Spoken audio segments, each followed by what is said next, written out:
could try thinking of things that remind you of each note. Do. Oh, that's easy. Do means money. It's shallow. It's about me. Me. Yay, me. It's about me now, and it's about me and these things. La. La is something you get to break if you're rich. That's the attitude. It's all about me. You know it's all about me. You know it's all about me. You know it's all about me. You know it's all about me. It's really a disservice to kids. I think part of what we need to be able to tell kids is that it's fine to have nice things. There's nothing wrong with having nice things.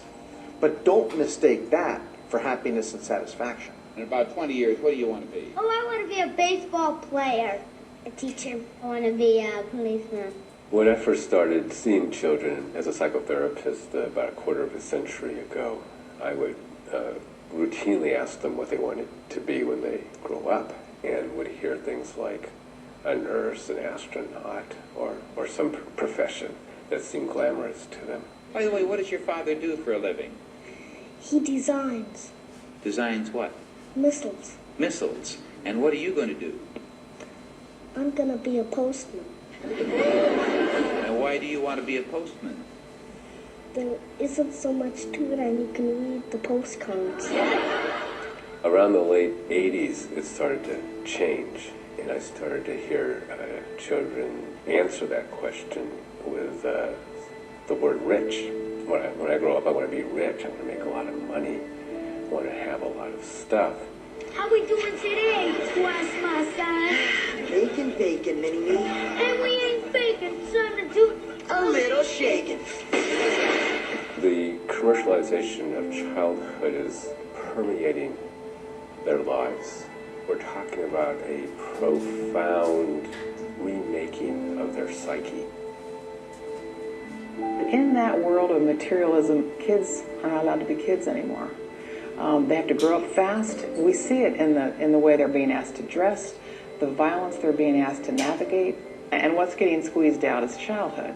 They call it kids getting older, younger. The natural developmental urge is to be older, more mature, faster. What is happening is that marketing is taking advantage of that natural urge and selling down to lower and lower age groups. Why wouldn't girls as young as the age of 6 buy cosmetics? Experts say their role models aren't teachers, astronauts, or doctors. Instead, it's the teen idols they're attracted to. And nothing points to the industry infatuation with age compression more than its invention of the tween. Club Libby Lou caters to tween girls, like Shelby celebrating her 10th birthday with friends. And afterwards, Look at this. This is so cute. showing mom what a tween girl wants. It's like bling bling. Like. And that's just what a CEO wants. There's a lot of little girls out there, and they have a lot of buying power. Tween. In between. In between what? I don't know. I don't know what's before tween, because the bottom end of tween is constantly getting younger. It used to be, I believe, 8 to 12, and now it's 6 to 12, and it can get 4 to 12. And this gives you a clue to some of the perverted thinking that's going on in this field. The idea that a 6-year-old is no longer a child, but is between childhood and adolescence. One of the crucial aspects of this trend is that marketers never communicate their adult messages and values to kids simply as kids, but as boys and as girls. And girls are being taught they need to be pretty, sexy, and what they buy determines their value, and how they look determines their value. It's true that to some extent, advertisers have always appealed to girls at this level. Barbie, you're beautiful. But there can be little doubt that something radically different has emerged over the past few years. It's my scene, my bling, bling, bling. New my scene, my bling bling girls are here. Nice bling. Here, wear my ring. Ooh, sparkly. I go to visit preschools, and I'll see 4-year-old girls in what I often call crotch skirts, modeled after Bratz dolls. While one part of you cognitively may be able to accept belly shirts when you're 7 years old, are you emotionally mature enough to handle the outcome when you go out in public and people look at you like, an underage Britney Spears. And with boys, we see the same pattern. While to some degree marketers have long targeted boys with what would seem to be adult messages, messages that equate being a man with aggression and toughness and violence, today's boys are immersed in an altogether different world. Fire! Exciting!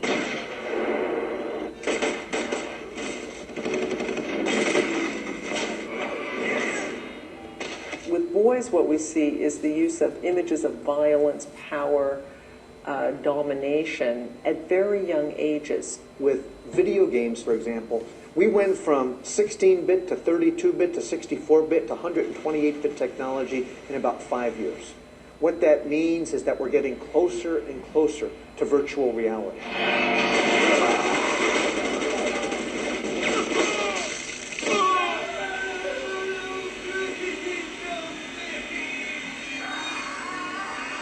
The amount of violence, entertainment violence, that young children are exposed to is startling.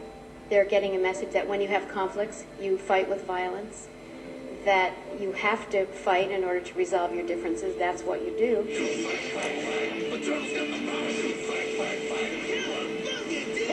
And that watching violence is fun. What the hell is this?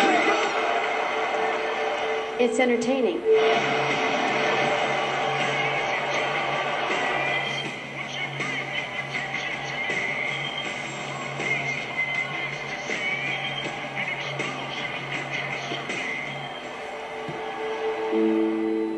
The Federal Trade Commission report that came out looking at the marketing of media to children showed that indeed the media industry was marketing material to children that even their own rating systems said were too young for that material.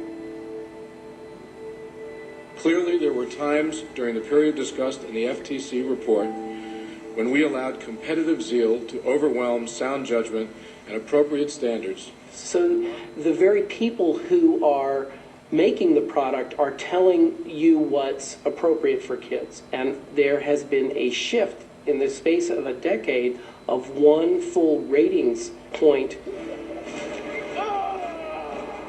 So what was an R-rated movie is now a PG-13. And a Hollywood movie that's rated for older viewers, PG-13 or R,